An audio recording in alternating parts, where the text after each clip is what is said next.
pada dasarnya hampir sama. Ya.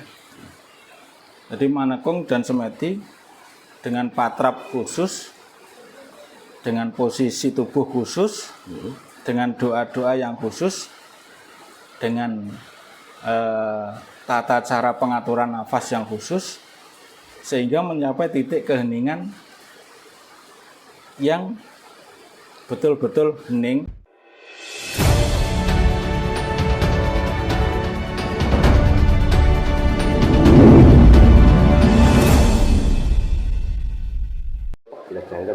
Oke, lanjutkan.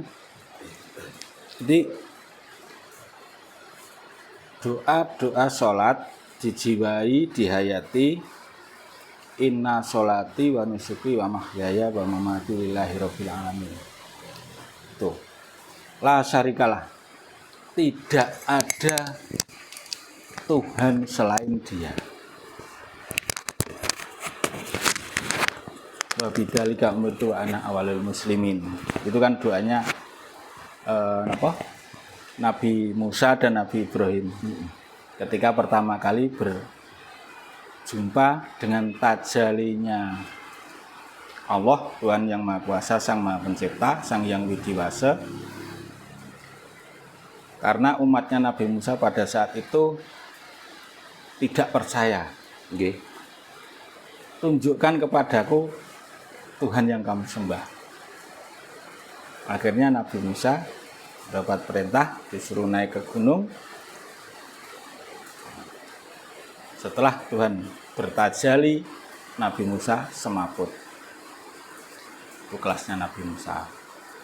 Umatnya Nabi Musa memang terkenal, bahkan sampai sekarang orang-orang Yahudi itu cerdas, dianugerahi kecerdasan dan kekuatan yang luar biasa. Itu tadi. Kemudian makna sholat, makna apa? Rukun-rukun sholat itu ada subhanallah wa bihamdihi. Setiap bacaan-bacaan itu dijiwai sehingga nanti mencapai kekhusyuan dan kepasrahan di dalam menjalani ritual sholat. Baik itu sholat wajib maupun sholat sunnah-sunnah yang lain bagi yang memeluk agama Islam. Untuk agama-agama yang lain ya punya tata cara masing-masing. Semuanya mengerucut kepada penyatuan diri kepada Yang Maha Kuasa dalam bentuk ritual maupun perilaku. Perilakunya ya bagaimana setelah sholat itu kan perlu noleh kanan, noleh kiri, kan berinteraksi dengan sosial. Bagaimana bisa kita menjadi umat atau manusia yang berada di tengah-tengah, bisa merangkul yang kanan maupun bisa merangkul yang kiri, kita satukan. Niku. Itu kan apa yang disampaikan Pak Hartono kan versi dari Islam, Pak ya. Bahwa itu kan versi dari Islam ketika kita melakukan sholat kan ada rukun sholat gini-gini dan sebagainya kan. Nah, kalau versi Jawanya kayak apa, Pak? Kalau kita mau melaksanakan sembahyang, versi Jawanya itu Manekung atau Semedi. Pada dasarnya hampir sama. Ya. Jadi Manekung dan Semedi dengan patrap khusus, dengan posisi tubuh khusus, dengan doa-doa yang khusus, dengan tata cara pengaturan nafas yang khusus, sehingga mencapai titik keheningan yang betul-betul hening. Tidak inilah repeng poncon drio iki wis kuping wis gak terpengaruh dengan suara-suara dari luar, bahkan bisa mencapai ini tidak mendengar sama sekali, meripat melek tapi gak roh, yang ada hanya ketenangan dan keheningan. Itu cara patrape wong Jawa. Terus ditindaklanjuti dengan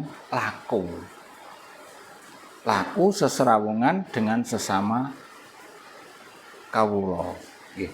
Semua ada patrap ritualnya dan semua ada patrap lakunya. Sehingga sholat ataupun semedi itu tidak hanya terhenti pada prosesi ritual saja, tapi implementasinya ditindaklanjuti dengan laku. Di Islam juga begitu. Nggih. Cuma doanya beda dengan Jawa. Buddha juga sama. Ritualnya ada, perilakunya juga ada. Di Kristen, Katolik, Konghucu ya sama. Ibadahnya di gereja dengan doa dan perilaku rukun-rukunnya, ritualnya itu. Nuwun sewu, bukan berarti saya menghina atau meremehkan agama lain, nggih. Jangan salah paham. Gerakannya ini. Itu yang Kristen maupun yang Katolik. Nah, Islam sudah umum. Jawa beda lagi. Buddha, Hindu beda lagi. Nah, itu semuanya menurut tuntunan mereka masing-masing. Dan kita tidak boleh duding-duding, oh kae waduh wong kutsluk. Salat kok ngono carane lah duding ini loh. Filosofi ini wong Jawa. Ki umpama aku didingi jenengan, salah iki mok siji. Lah iki. Sing telu ki. Arahnya kemana? Kan ke dalam diri saya. Gitu. Iki wis ajarane wong Jawa ngene iki. Aja geman dudingi wong lah. Sing baik kan tetap berada di tengah-tengah. Simbol jempol adalah simbol kebaikan. Dan aku didingi kae sesat. Lah iki telu iki malah luwih sesat 3 kali lipat. Makane di agama apapun selalu mengajarkan kebaikan, jangan menjelek-jelekan orang lain. Jangan menjelek-jelekan orang lain. Karena apa? Yang satu kejelekan ini milik orang lain, yang tiga ini ada dalam diri kita sendiri.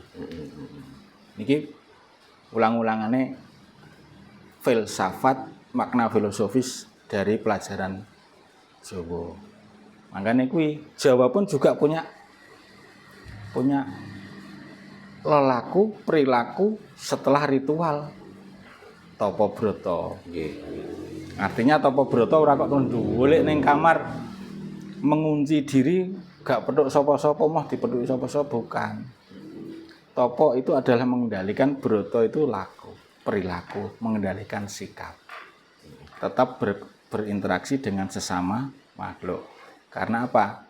Tanpa perilaku lanjutan, tanpa penyempurnaan akhlak, maka sholat kurang lengkap, kurang sempurna, karena hanya terpaku kepada ritual saja. Ritual itu apa? Upacara. Masuk baru upacara kok bar? Kan harus ada tindak lanjutnya sebagai perwujudan iman. Supaya apa?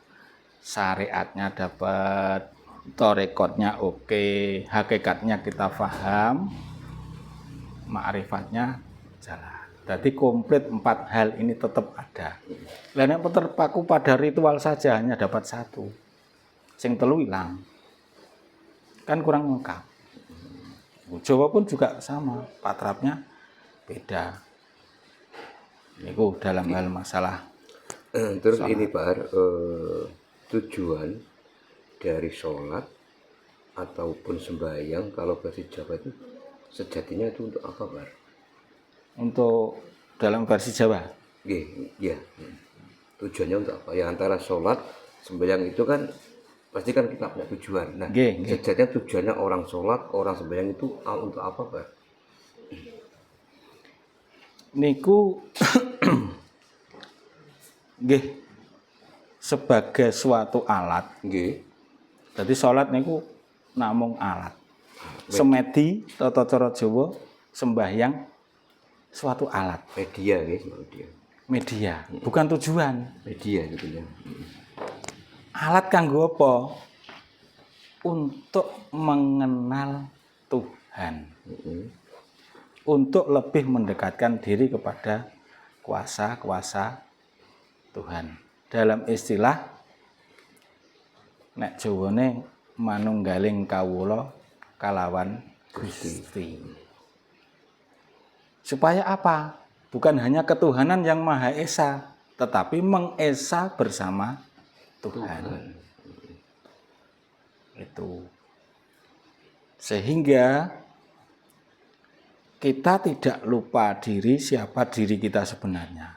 Bahwa manusia itu adalah makhluk cahaya.